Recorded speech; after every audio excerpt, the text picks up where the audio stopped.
Hello and welcome back to the Iowa Provision Project. It's another beautiful day here in the food forest. It's only been a week and things are already greener, more lush. We're getting more produce from more varieties of things, all sorts of more blooms coming up. So it's been an exciting week. Today I want to talk about chop and drop, what I know about it, how I do it, what plants I'm using for it, all that fun stuff. I'm not an expert. I've only been doing it for a couple of years, so I can only tell you my experiences and what I know about it, Chop and drop, it's pretty simple if we're just being basic. All it is taking this plant here and breaking it off and putting it here on the soil. As it sits there and decomposes, it's gonna, any nutrients that it's accumulated, any nutrients and minerals, it's going to release those back into the soil as it decomposes.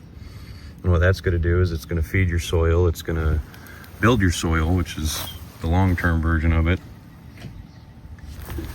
Feed those soil microbes and little bugs, bring in earthworms and such, so it's a net benefit. Definitely a good thing, and I've like I said, I've seen some results from it. Now when it comes to plants that you're using for chop and drop, there's some plants that are standout, phenomenal for it.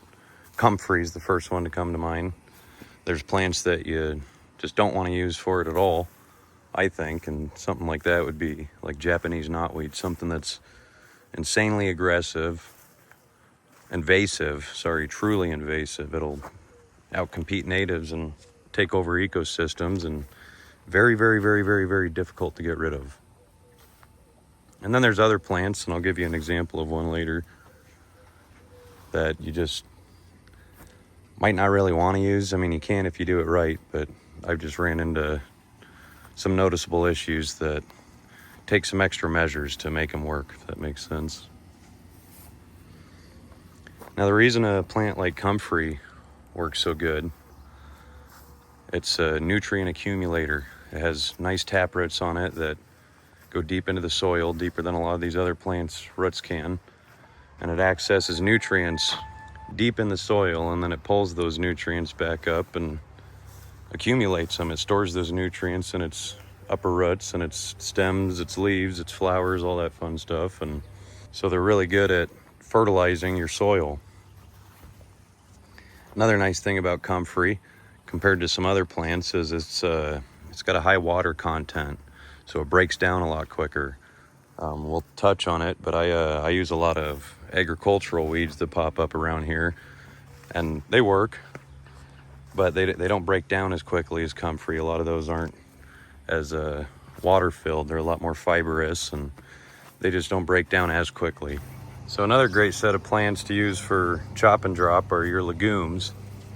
For those of you that don't know, those are your beans. Like we got some right here. Your beans, clover.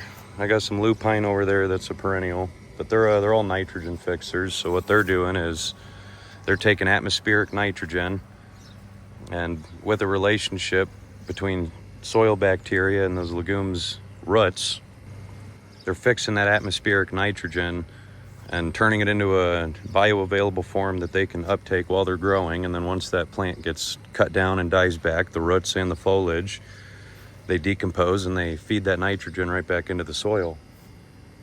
That's why with farmers, they'll do cover crops, or they'll rotate. They'll plant corn and then soybeans, nitrogen fixation with those. So legumes are another really great chop and drop plant to have around. We're gonna walk out front and I'm gonna talk about using some of these weeds as a chop and drop.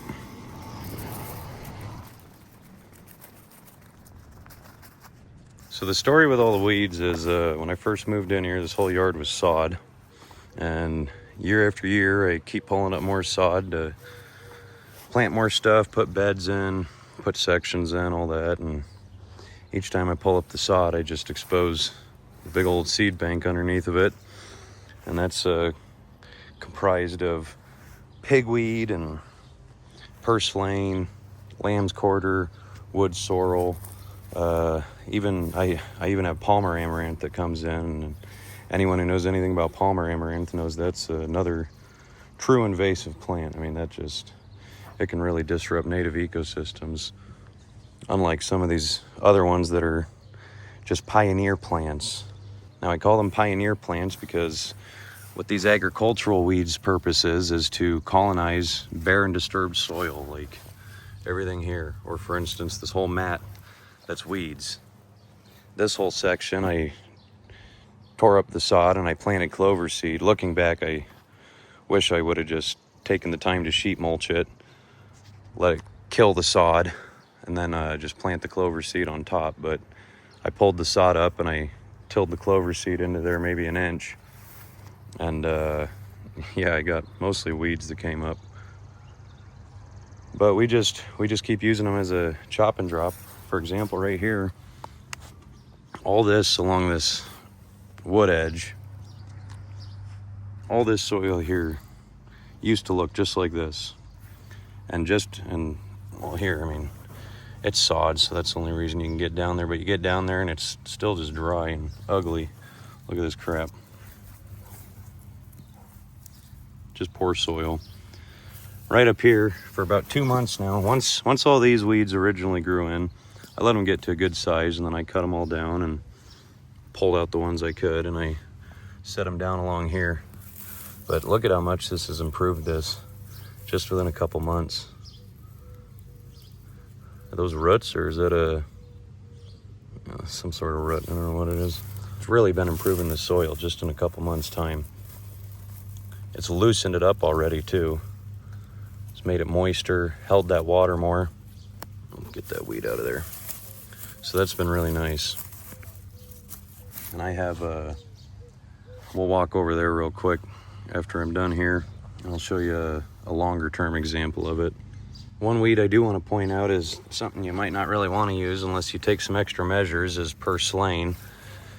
Now it's definitely nutrient dense, so that's a nice thing for chop and drop. But the problem is, you want to either let it dry out most of the way, or keep it on the top. You know, put like